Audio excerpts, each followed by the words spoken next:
Good morning, or afternoon, or evening.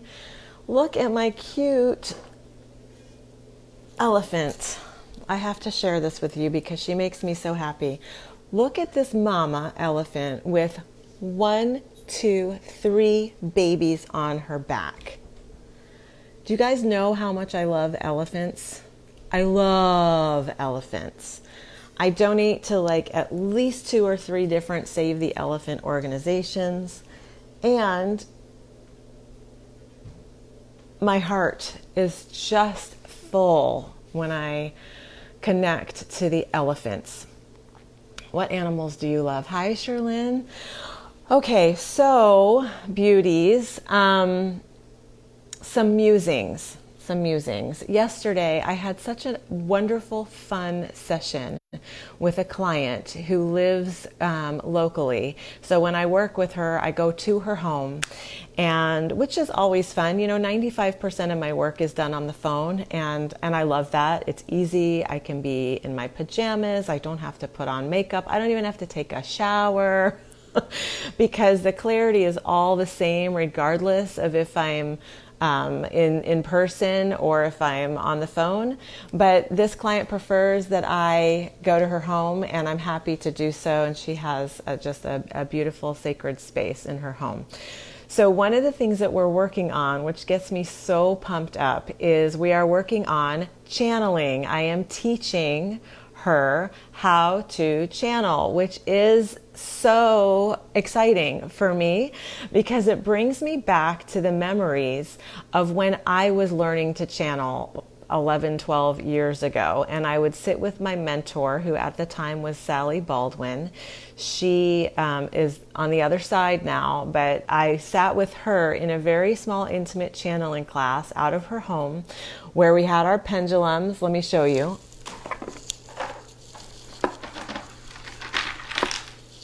This is actually the real live pendulum that I used in Sally's class a dozen years ago.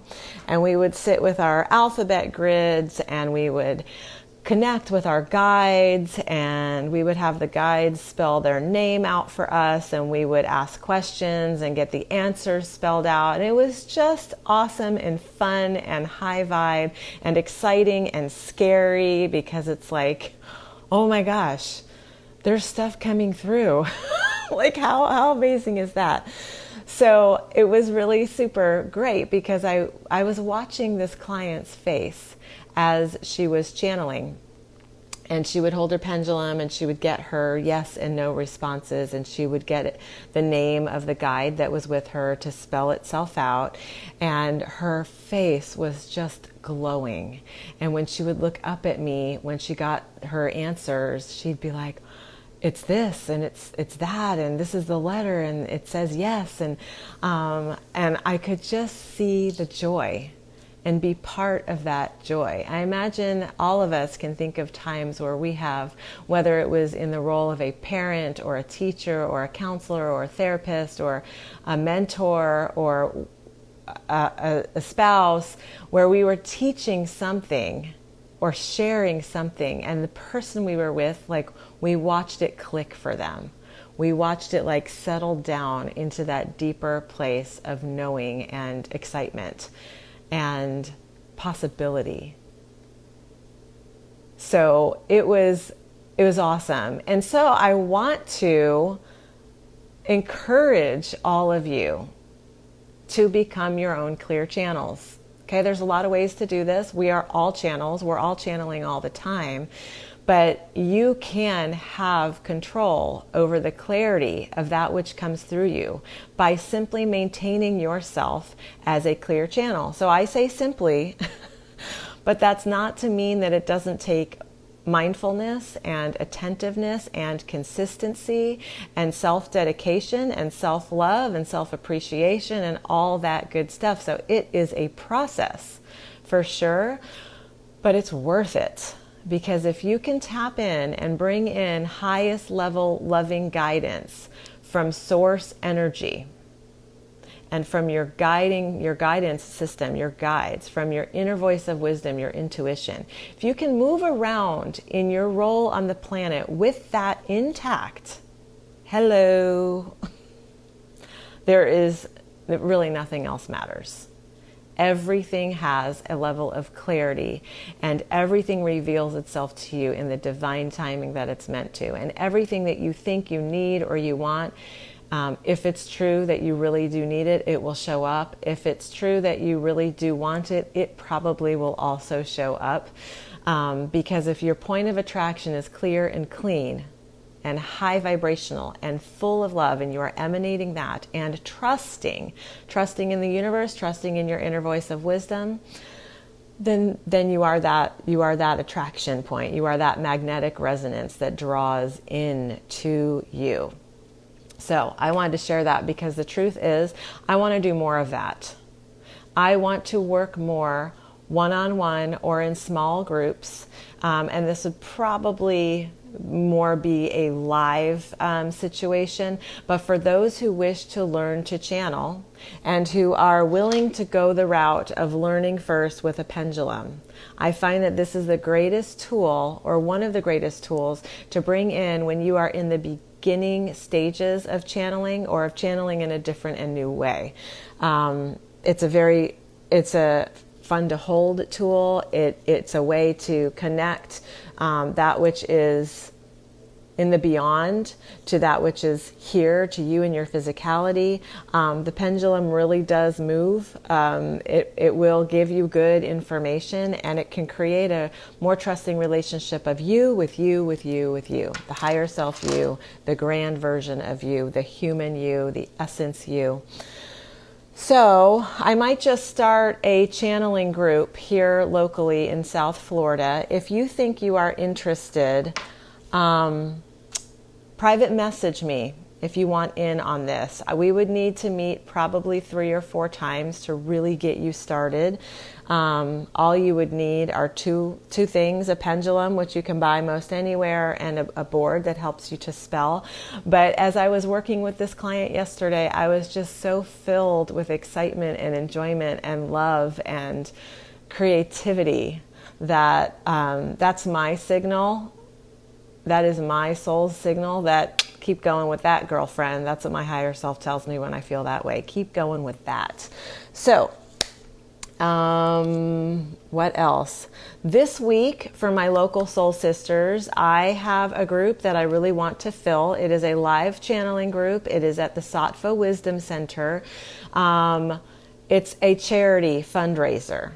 So this is why I want to fill it. It's not about me. I'm going to show up. I'm going to bring spirit. I'm going to bring all your guides. I'm going to bring your souls, all the communication that we need to elevate and transcend some of this dense time that we're in right now. And so on my website, under live events, please register for that. I want that group full because we are going to be donating the money to Tree Sisters or to the Pachamama Alliance. The reason I'm saying or is because it's going to be one of those 2 organizations, and I haven't decided yet which one. So come and join us for that. And then finally, let's do a Rumi card pull, which I've already pulled it for this group, and I want to share it with you because it is beautiful. This reading is beautiful. This is the card, A New Gown, it's called. Here's the Rumi poem. Weary and consumed by longing, I was caressed by my beloved last night. My wounded soul was set free when I tasted the sweetness of love. My spirit was lifted at once. I surrendered my life while overflowing with joy, and my vision was filled with light. Love said, "Don't feel so hopeless, my weary and gloomy one, for my generosity is beyond forgetting those devoted to me. See how boundless divine justice can be. Behold my immeasurable kindness." Love embraced my spirit, and all my doubts vanished at once. A new and glorious robe of honor was placed on my shoulders. Love offered me the power of new vision and the transforming touch of divine generosity, and placed the chalice of eternal wine in my hand. Okay, let's hear the description of that. Okay. I have the perfect gift for you. It is a gown of new colors, of colors perfectly suited to you and no other. The colors of this gown will make your eyes sparkle and gleam as though they were more beautiful than the most precious of gems. The colors of this new gown will make your skin seem luminous, as if lit from within. For, of course it is, beautiful angel, your complexion is radiant with the light of life. Your hair will shine with luster, and your entire being will be complemented by this gown as it enhances your beauty in all ways. So hold on no longer to that shabby, tattered cloak, so unworthy of you. Cast it off. Let me grace your shoulders now with this royal robe instead, that you may shine beautifully as it befits a royal child of divine parentage. Okay, there's a lot more to this card, but what I will give you now is the sacred honoring ritual to go along with this, and then I'm going to process it with you. Here's the ritual. Place your hands very lightly upon the top of your head. Say aloud, I cast aside lesser crowns.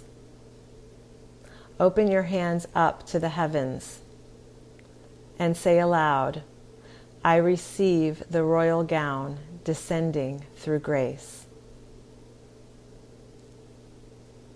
Slowly and gently guide your hands down from over the top of your head alongside your body, as though drawing a royal robe over your head. Allow your hands to gently touch the floor, as though the robe completely covers you. Sit comfortably and visualize or intend that the most beautiful gown of many colors surrounds you. You may or may not be aware of the colors. You may see layers of shimmering lights, stars, roses, or more. You may hear the gown singing like a choir of angels, or gurgling as though it is a fountain of liquid gold. Let it be as is for you, as subtle or powerful as it wishes to be. Whatever happens for you is perfect. When you are ready, simply open your eyes, place your hands in prayer position, and bow your head. You have finished your sacred honoring ritual.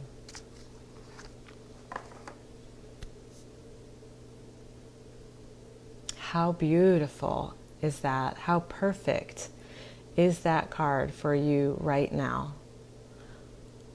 How many times do we, out of habit, wear that tattered old cloak? Simply because we're accustomed to it, simply because others are expecting us to show up the same way as they've known us or as they've come to rely upon us. But what if it's time for you to change? What if it's time for you to rebirth? What if it's time for you to experience yourself in a completely new and different way? And what if you don't know what that looks like just yet, but it doesn't matter, because the universe has your cloak, your beautiful, beautiful robe of exquisite colors and sparkles and the sound of angels? Yeah. Wear that one, my dear precious sisters. Wear that robe. Wear that royal robe that the universe gifts you each and every day. Keep putting it on. So much love.